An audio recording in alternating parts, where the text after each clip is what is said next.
அப்போஸ்தலர் 17ஆம் அதிகாரம். அவர்கள் அம்போலி பட்டணத்தையும் அப்போலோனியா பட்டணத்தையும் கடந்து தெசலோனிக்க பட்டணத்துக்கு வந்தார்கள். அங்கே யூதருக்கு ஒரு ஜெப ஆலயம் இருந்தது. பவுல் தன் வழக்கத்தின்படியே அவர்களிடத்தில் போய் 3 ஓய்வு நாட்களில் வேத வாக்கியங்களின் நியாயங்களை எடுத்து அவர்களுடனே சம்பாசித்து, கிறிஸ்து பாடுபடவும் மரித்தோரிலிருந்து எழுந்திருக்கவும் வேண்டியதொன்றும் நான் உங்களுக்கு அறிவிக்கிற இந்த இயேசுவே கிறிஸ்து என்றும் காண்பித்து திருஷ்டாந்தப்படுத்தினான். அவர்களில் சிலரும் பக்தியுள்ள கிரேக்கரில் திரளான ஜனங்களும் கனம் பொருந்திய ஸ்திரீகளில் அநேகரும் விசுவாசித்து பவுலையும் சீலாவையும் சேர்ந்து கொண்டார்கள்.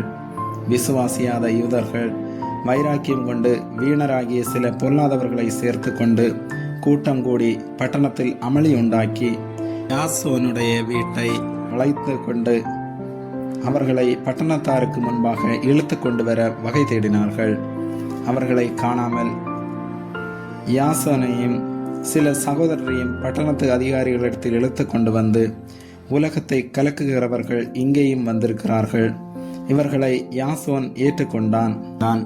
இவர்கள் எல்லோரும் இயேசு என்னும் வேறொருவனை ராஜா என்று சொல்லி ராயனுடைய கட்டளைகளுக்கு விரோதமாக செய்கிறார்கள் என்று கூக்குரலிட்டு இவைகளை கேட்டுக்கொண்டிருந்த ஜனங்களையும் பட்டணத்து அதிகாரிகளையும் கலங்க பண்ணினார்கள்.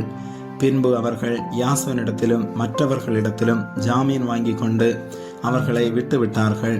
உடனே சகோதரர் ராத்திரி காலத்திலே பவுலையும் சீலாவையும் பிரேயோ பட்டணத்துக்கு அனுப்பிவிட்டார்கள்.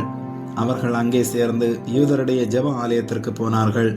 அந்த பட்டணத்தார் மனோவாஞ்சையாய் வசனத்தை ஏற்றுக்கொண்டு, காரியங்கள் இப்படி இருக்கிறதா என்று தினந்தோறும் வேத வாக்கியங்களை ஆராய்ந்து பார்த்ததினால் தெசலோனிக்கேயில் உள்ளவர்களை பார்க்கிலும் நற்குணசாலிகளாய் இருந்தார்கள்.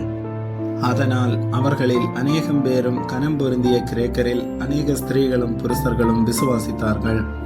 பிரேயாவிலும் தேவ வசனம் பவுலினால் அறிவிக்கப்படுகிறதென்று தெசலோனிக்கேயரான யூதர்கள் அறிந்தபோது அங்கேயும் வந்து ஜனங்களை கிளப்பிவிட்டார்கள்.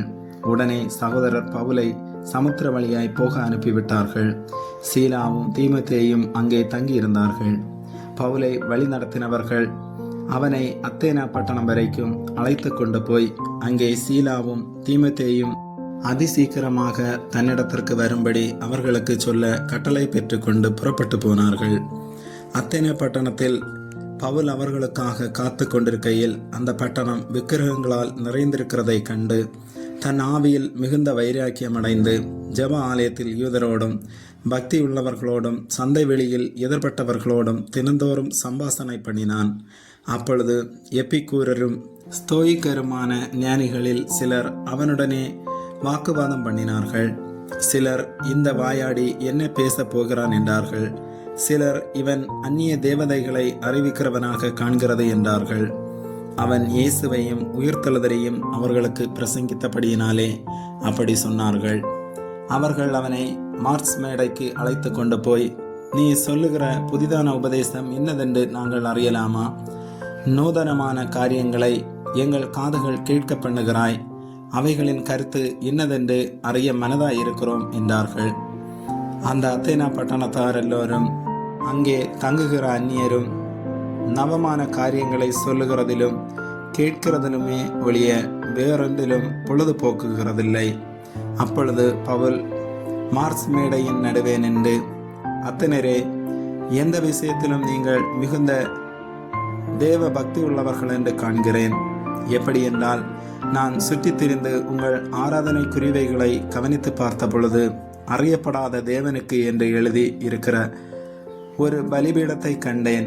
நீங்கள் அறியாமல் ஆராதிக்கிற அவரையே நான் உங்களுக்கு அறிவிக்கிறேன். உலகத்தையும் அதிலுள்ள யாவற்றையும் உண்டாக்கின தேவனானவர் வானத்திற்கும் பூமிக்கும் ஆண்டவராய் இருக்கிறபடியால் கைகளினால் கட்டப்பட்ட கோவில்களில் அவர் வாசம் பண்ணுகிறதில்லை. எல்லாருக்கும் ஜீவனையும் சுவாசத்தையும் சகலத்தையும் கொடுக்கிற அவர் தமக்கு யாதொன்று தேவையானது போல மனுஷர் கைகளால் பணிவிடை கொள்ளுகிறதும் இல்லை.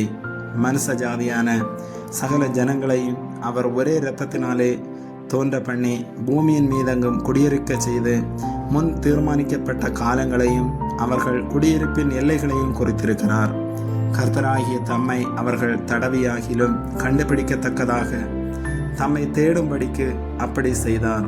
அவர் நம்மில் ஒருவருக்கும் தூரமானவர் அல்லவே. ஏனெனில் அவருக்குள் நாம் பிழைக்கிறோம், அசைகிறோம், இருக்கிறோம். அப்படியே உங்கள் புலவர்களிலும் சிலர் நாம் அவருடைய சந்ததியார் என்று சொல்லி இருக்கிறார்கள். நாம் தேவனுடைய சந்ததியாராய் இருக்க மனுஷருடைய சித்திர வேலையினாலும் யுக்தியினாலும் உருவாக்கின பொன், வெள்ளி, கல் இவைகளுக்கு தெய்வம் ஒப்பாயிருக்கும் என்று நாம் நினைக்கலாகாது. அறியாமையுள்ள காலங்களை தேவன் காணாதவர் போல் இருந்தார்.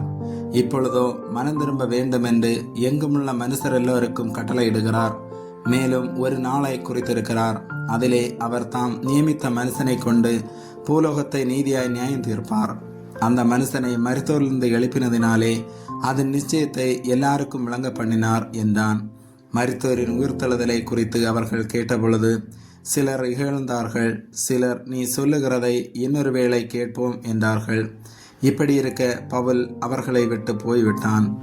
சிலர் அவனை பற்றி கொண்டு விசுவாசிகளானார்கள்.